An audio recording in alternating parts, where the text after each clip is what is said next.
안디옥 교회는 이방 지역에 세워진 최초의 교회입니다. 그것도 이름이 알려지지 않은 사람들에 의해 세워졌습니다. 무명의 사람들, 누군지 알 수가 없어요. 스데반의 일로 발생한 핍박으로 인해 흩어진 사람들 가운데 일부가 수리아의 안디옥까지 가서 복음을 전했습니다. 그 중에는 유대인들에게만 복음을 전하는 사람이 있는가 하면 구브로와 구레네 출신의 몇 사람은 헬라인들, 곧 이방인들에게도 복음을 전했습니다. 그러자 많은 사람이 복음을 믿고 주께로 돌아왔습니다. 그래서 이방 지역에 최초의 교회가 세워졌습니다. 이 소식을 들은 예루살렘 교회에서 바나바를 안디옥에 파송했습니다. 이 바나바가 누굽니까? 구브로 출신의 레위지파 사람이었습니다. 본명은 요셉인데 사도들이 그를 바나바라 그렇게 불렀습니다. 그는 사울과 함께 1년 동안 사역했고 그 기간에 안디옥 교회는요 질적으로나 양적으로 크게 성장을 했습니다. 그런데 이 안디옥 교회는요 바울과 바나바만 있는 것은 아니었습니다. 안디옥 교회에 누가 있었어요? 선자들과 교사들이 있었는데 물론 그들 가운데 바나바와 바울이 포함이 되죠. 그 외에 누가 있었습니까? 니게르라 하는 시므온과 구레네 사람 누기오와 분봉왕 헤롯의 젖동생. 총 5명이잖아요. 바울과 바나바를 포함해서. 이외에 더 있었는지는 모르겠어요. 아무튼 대표적인 사람 5명이 소개되고 있습니다. 자, 이들은 하나님께서 교회를 위해 세우신 자들입니다. 하나님께서 각자에게 직분을 허락하셨단 말이죠. 그래서 고린도전서 12장에 보면 하나님이 교회 중에 몇을 세우셨으니 첫째는 사도요, 둘째는 선지자요, 셋째는 교사요. 누가 세웠어요? 하나님이. 무엇을 위해? 교회를 위해서. 주의 몸된 교회를 위하여 하나님이 세우신 사람들. 니게르라고 하는 것은요 라틴어입니다. 이 검다라는 뜻이에요. 그럼 라틴어 우리가 이제 교회 생활을 하다 보면 라틴어, 히브리어, 헬라어 이런 말을 종종 듣게 되는데 그 라틴어가 도대체 뭔가? 이 라틴어는요 고대 로마 사람들이 사용하던 언어였습니다. 그래서 당시에 헬라어와 함께 로마 제국의 공용어였습니다. 많은 사람이 헬라어도 사용했고 또 로마의 언어도 사용을 했는데요. 예수님께서 십자가에 못 박혔을 때에 그 위에 명패가 붙었어요. 이거 죄명이 적힌 명패입니다. 뭐라고 써 있었습니까?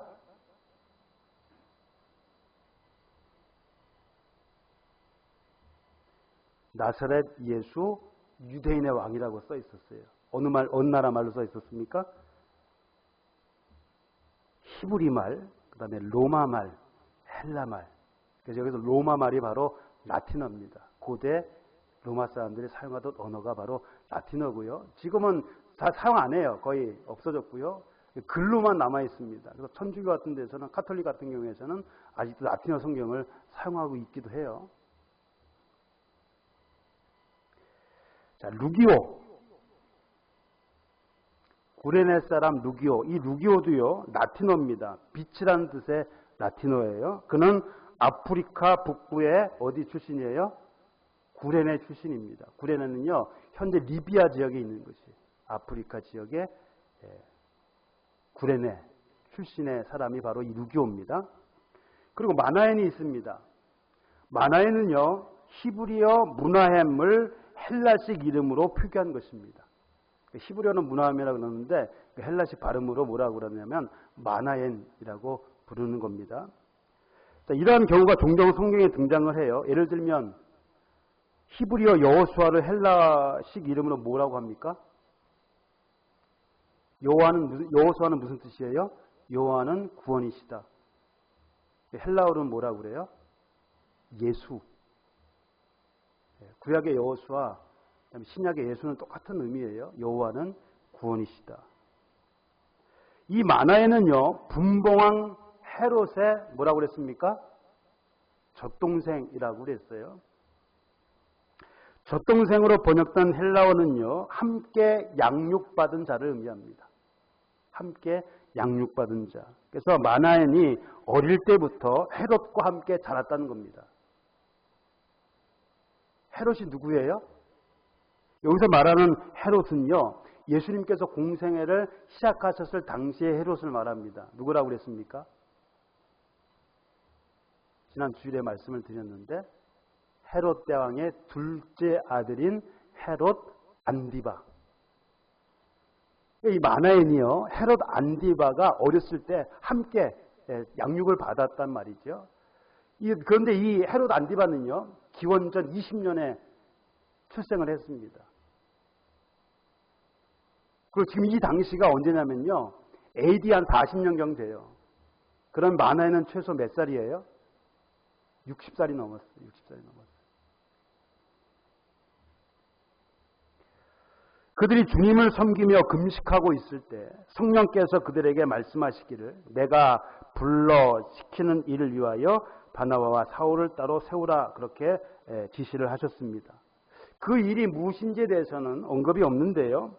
바울과 바나바는 자신들이 무엇을 해야 하는지를 알고 있었을 것입니다. 그것은 베드로와 요한이 할례 받은 사람, 곧 유대인에게 복음 전하는 일을 맡은 것 같이 바울과 바나바는 할례 받지 않은 사람, 곧 이방인에게 복음을 전하는 일일 것입니다. 이 사명을 그들은 알고 있었다는 것이죠. 그래서 바울과 바나바는 이 사명을 위해 안수를 받았고 안디옥 교인들은 이들이 그 사명을 온전히 감당할 수 있도록 위해서 뭐 했어요? 기도를 했습니다. 사명 맡은 자들이 그 사명을 잘 감당하도록 기도하는 것은요, 같은 그리스도인으로서 마땅히 해야 할 일입니다. 사실 다른 사람이 자기가 하지 않는 특별한 일을 하게 될 때에 무엇이 생길까요? 내가 하지 않은 어떤 특별한 일을 하는 그 그리스도인들, 동역자들을 보게 되면 시기와 질투가 생길 수도 있습니다. 나는 못하는데 저들은 하는구나 라고 하는 그런 생각이 들 수도 있어요. 하지만 결국 그 일은 누구의 일입니까? 교회에서 주어진 사명은 누구의 일이에요? 하나님의 일입니다. 누가 맡든 그것은 해야 돼요. 왜? 하나님의 일이기 때문에. 따라서 누구든 감당해야 할 일이며 단지 그들이 그것을 맡았을 뿐입니다. 그 맡지 않는 사람은 다른 사명이 없습니까? 교회는요, 여러 가지 일들이 있어요.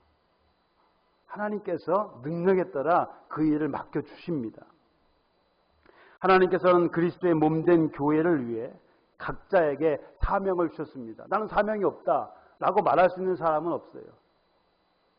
우리 몸의 기능에서요, 필요 없는 것은 없습니다. 다 각자 일을 해야 돼요. 일을 안 하면 어떻게 돼요? 몸은 어딘가가 아파요.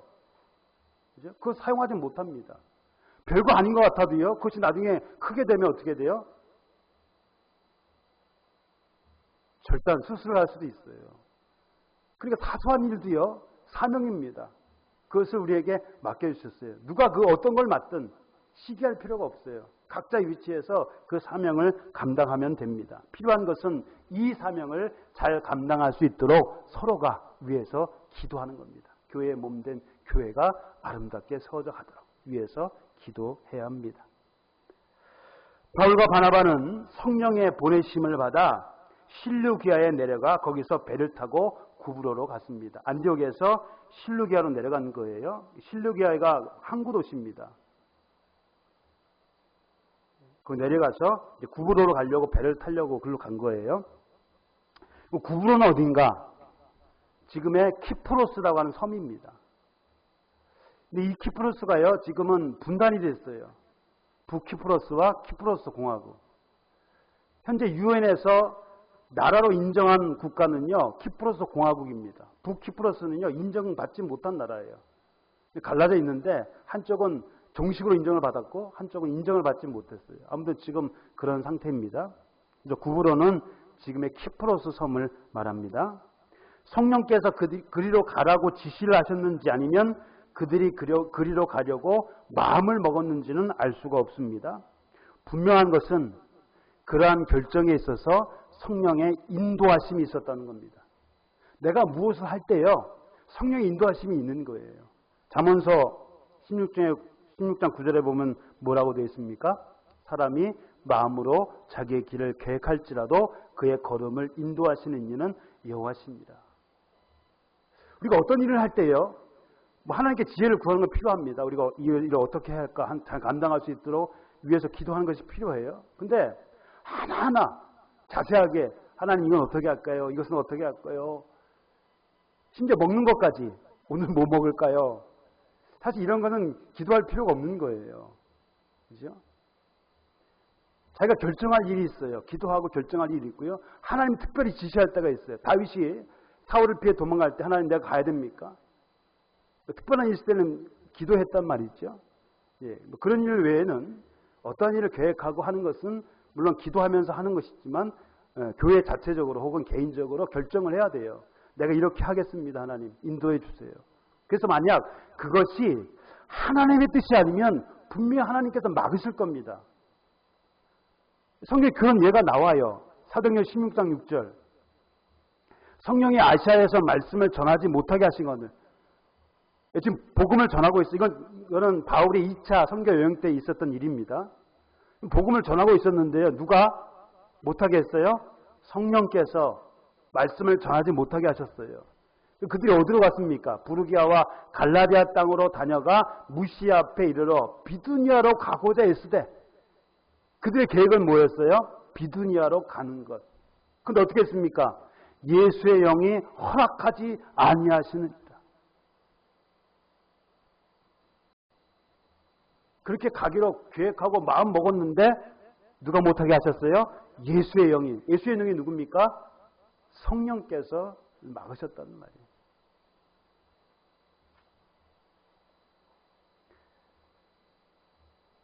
어찌됐든 아무튼 성령의 인도하심이 반드시 있다는 겁니다. 우리가 마음으로 결정하고 기도하고 나가면 성령께서 우리를 인도해 주시는 것이에요. 이게 하나님의 뜻이 아니면 막으실 것이고 하나님의 뜻이라면 잘할 수 있도록 길을 열어주시겠죠. 바울과 바나바가 첫 선교지를 어디로 택했습니까? 아까 얘기한 구브로를 택했어요. 구브로를 택한 이유는 무엇일까요? 그것이 바로 바나바의 고향이에요. 바나바의 고향. 그리고 구브로 출신의 유대인들이 지금 안디옥에 있습니다. 교회의 일원이었어요. 여러 가지 이유로 구브로를 택했는데요. 그들은 구브로의 동쪽 해안 도시인 살라미에 도착을 해서 그곳에 있는 유대인의 여러 회당을 다니며 하나님의 말씀을 전했습니다. 이 살라미라는 도시가요, 유대인들이 당시에 많이 살고 있었다고 합니다. 그래서 유대인의 회당이 하나가 아니고 여러 곳이 있었어요. 인구가 많으니까. 이 회당에 가서 뭐 했어요? 복음을 전했습니다. 그때 바울과 바나바와 함께 갔던 사람이 누굽니까? 그의 수행원이 누구예요? 그 보조 업무를 맡은 사람이 있어요. 수발을 드는 거죠. 일을 잘 할 수 있도록 옆에서 서포트 해주는 사람. 누구예요? 요한을 수행원을 뒀다. 요한. 이 요한이 누굽니까? 바로 마가 요한입니다. 마가복음의 저자로 알려진 마가 요한. 이때 수행원이었단 말이에요. 그럼 왜 이 바울과 바나바는 이 요한을 데리고 갔을까요? 물론 그게 믿음이 있었기 때문에 데려갔겠지요. 잘할 것 같아서. 또 다른 이유가 있습니다. 그것이 뭐냐면 이 요한이요. 누구예요? 바나바의 생질이었습니다. 생질이 뭐예요? 조카를 말하는 거예요. 그런데요. 이 조카로 번역된 헬라어는 본래 사촌을 의미합니다. 사촌. 그러니까 어떤 성경에 보면 사촌으로 번역이 되어 있어요. 그러니까 이 마가 요한이요. 바나바의 조카인지 사촌인지는 확실치 않아요. 어떤 성경에는 조카, 생질로 되어 있고 어떤 성경에는 사촌으로 번역이 되어 있습니다. 아무튼 친척이었다는 것이죠. 바울 일행은 살라미를 시작으로 해서 복음을 쭉 전했습니다. 동해에서 서쪽으로 쭉 관통을 하면서 복음을 전했습니다. 그러다가 어디까지 이르렀습니까? 이 구브로의 서쪽 끝쪽인 어디예요? 바보. 당시 이 바보라는 도시에는요, 구브로를 관할하는 로마 총독이 거주하고 있었습니다. 로마 총독이 여기서 거주하고 있었어요. 그 사람의 이름이 뭡니까? 서기오 바울이에요. 바울과 이름이 똑같은데 앞에 서기오가 붙었어요. 서기오 바울이라고 하는 총독이 당시 구브로를 관할하고 있었습니다. 자, 그의 곁에 그와 함께 있었던 사람이 또 있습니다. 그게 누구예요? 바로 바예수. 바예수라고 하는 사람이 있었어요. 그럼 바예수는 뜻이 뭡니까? 이 이름 앞에 바가 붙으면요, 이건 아들이란 뜻입니다. 대부분 아들이란 뜻이에요. 그래서 예수님께서 시몬을 부를 때 뭐라고 부르셨어요? 바요나 시몬. 그것은 요나의 아들이란 뜻입니다. 그 다음에 바돌로메는 뭐예요, 그러면? 돌로메의 아들. 그럼 바예수는 뭡니까? 예수의 아들. 구약으로 말하면 여호수아의 아들이라는 그런 의미입니다. 그런데 이 바예수가 뭐 하는 사람이에요? 마술사, 거짓 선지자예요. 여기 마술사로 번역된 이 단어가요, 헬라어로 마고스라고 합니다. 마고스. 자, 그런데 이 단어는요, 예수님께서 태어나셨을 때 동방에서 박사들이 왔죠? 박사들이 왔어요. 몇 명이 왔습니까? 몰라요. 몇 명이 왔다고 얘기 안 해요. 그냥 한 명이 뭐 향유 옥합에서 향유 드리고 뭐 금 드리고 이렇게 해서 세 명이 드렸다고 해서 세 명이라고 생각하는데요. 사실은 뭐 몇 명인지는 확실하지 않아요. 아무튼 동방에서 박사들이 아기 예수님을 경배하기 위해서 왔단 말이죠. 이 박사들이 바로 마고스입니다. 그럼 박사들도 마술사일까요? 당시에 이 마고스라는 것은요, 천문학 혹은 의학의 전문적인 지식을 갖춘 사람들입니다. 천문학이나 의학 등의 전문 지식을 가진 사람. 그래서 이 사람들을 점성술사라고 부르기도 하는데요. 또 어떤 성경에 보니까 현자, 지혜자라고 그렇게 부르기도 합니다. 그래서 마술사라 번역된 이 단어는 박사라고 번역이 되기도 합니다. 그런데 부정적인 의미로 사용될 때는 마술사 혹은 무당 이렇게 번역이 되는 겁니다. 그리고 바예수를 거짓 선지자라고 했는데요. 아마도 그가 하나님의 이름을 빙자하여 선지자 행세를 한 것 같습니다. 하나님의 이름을 들먹이면서 예언을 한 것 같아요. 비록 서기오 총독은 지성이 있는 사람이었습니다. 지혜가 있는 사람, 총명한 사람이었어요. 그러나 거짓 선자인 바예수에게 속아 그를 곁에 두고 있었습니다. 똑똑한 사람인데요.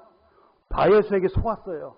거짓 선자에게 속아서 그를 곁에 두고 있었단 말이에요. 그 얘기를 듣고 그와 대화를 하고, 쉽게 오늘날하면 이단과 함께 있었던 거예요. 생활하면서.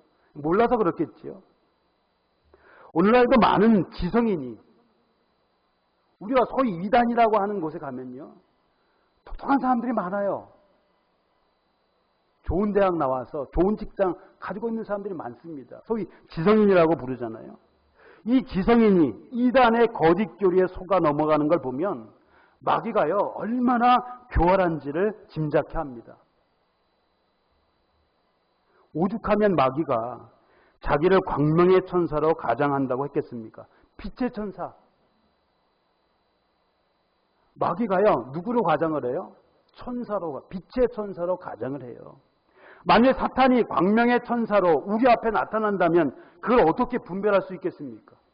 기도하다가 혹은 잠을 자다가 광명의 천사가 나타났어요. 그럼 어떻게 구별해요? 그 사탄인지 진짜 천사인지. 아마도 많은 사람이 그의 미혹에 끌리게 될 것입니다. 그래서 성령이요, 바울을 통해 후일에 어떤 사람들이 믿음에서 떠나 미혹하는 영과 귀신의 가르침을 따를 것이다 라고 경고하신 것이 아니겠습니까? 마귀는요, 온갖 수단과 방법을 가리지 않고 사람들을 미혹을 합니다.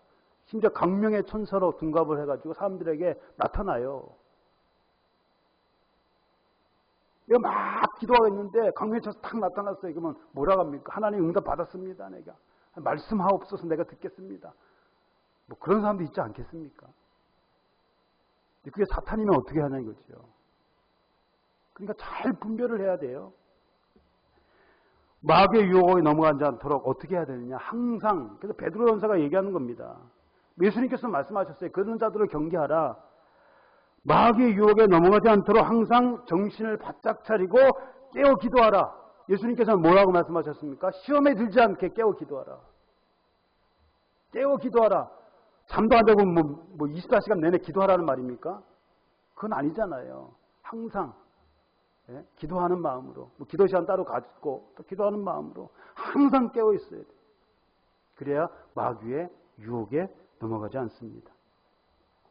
서교 총독은 바울과 바나바가 하나님의 말씀을 전한다는 소식을 듣고 그 말씀을 한번 듣고 싶었어요. 그래서 그들을 불렀습니다. 그런데 그와 함께 있던 이 바예수, 엘루마라고도 부르는데요. 이 엘루마라고 하는 바예수가 그들을 대적하여 총독으로 믿지 못하게 하려고 애를 썼습니다. 복음을 들으려고 했더니요. 못 듣게 하려고 지금 막 애를 쓰는 거예요. 대적한다 이렇게 표현을 했잖아요. 이것이 바로 마귀가 하는 일입니다. 사람들이 진리의 복음을 믿지 못하도록 방해하는 일, 대신 거짓 교훈을 믿도록 유혹하여 죄를 짓게 만드는 일, 이것이 바로 마귀의 일입니다. 복음을 못 듣게 해요. 예수 믿고 구원받을까 봐. 대신 뭐예요? 거짓 교훈, 거짓 선자를 통해서 그들을 미혹해서 죄를 짓게 하고 결국은 지옥의 자식으로 만들어버립니다. 하와를 유혹하여 죄를 짓게 한 마귀는요, 한 사람이라도 더 지옥의 자식으로 만들기 위해 애를 쓰고 있습니다. 세상이 끝나는 날까지 사탄은 결코 이 일을 멈추지 않을 것입니다. 언제 세상이 끝날지는 모르지만요, 그때까지 마귀는 한 사람이라도 더 지옥 자식으로 만들기 위해 유혹을 할 것입니다. 우리는 그런 마귀와 담대히 맞서 싸우기 위해 믿음 안에 굳게 서 있어야 할 것입니다. 베드로전서 5장 9절. 믿음에 굳게 서 있어야 돼요.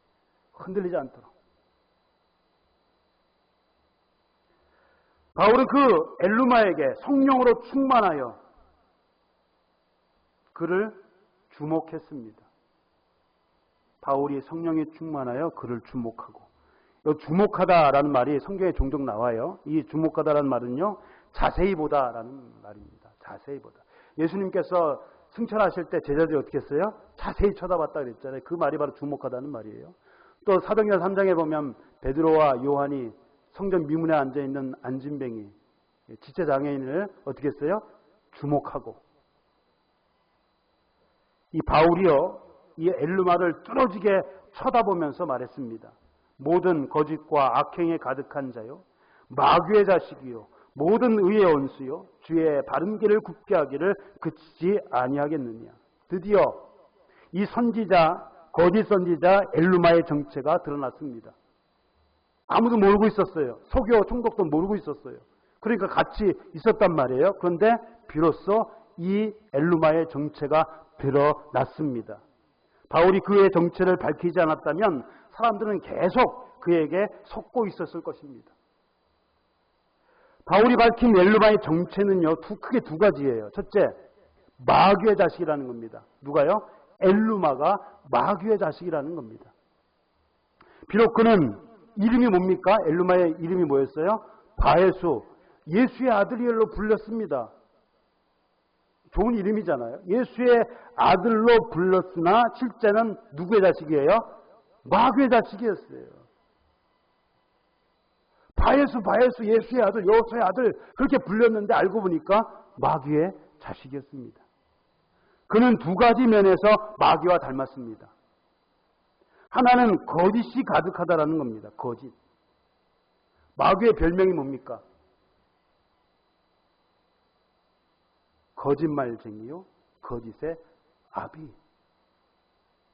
그는 거짓으로 아담과 하와를 유혹했던 그의 아비 마귀처럼 온갖 속임수로 사람들을 미혹했습니다. 또 하나 닮은 점은요, 그가 악하다는 겁니다. 악하다는 거예요. 왜 악하다고 했을까요? 물론 그 한 일이 마귀의 자식이 선한 법은 없죠. 마귀니까 악한 일을 할 거 아니에요. 특별히요, 그는 자기의 배를 불리기 위해, 자기의 유익을 위해 하나님을 이용하는 전형적인 사기꾼이었습니다. 자기의 배를 불리기 위해서, 자기의 유익을 위해서 누구를 이용해요? 하나님을 이용했어요. 하나님을 돈벌이의 수단으로 삼은 거예요. 거짓 선지자의 특징이 그거예요.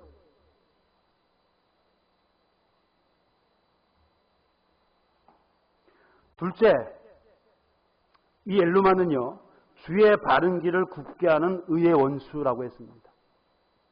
주의 바른 길을 굽게 하는 의의 원수. 그는 스스로 주의 길에서 벗어났을 뿐 아니라 다른 사람을 잘못된 길로 인도했습니다.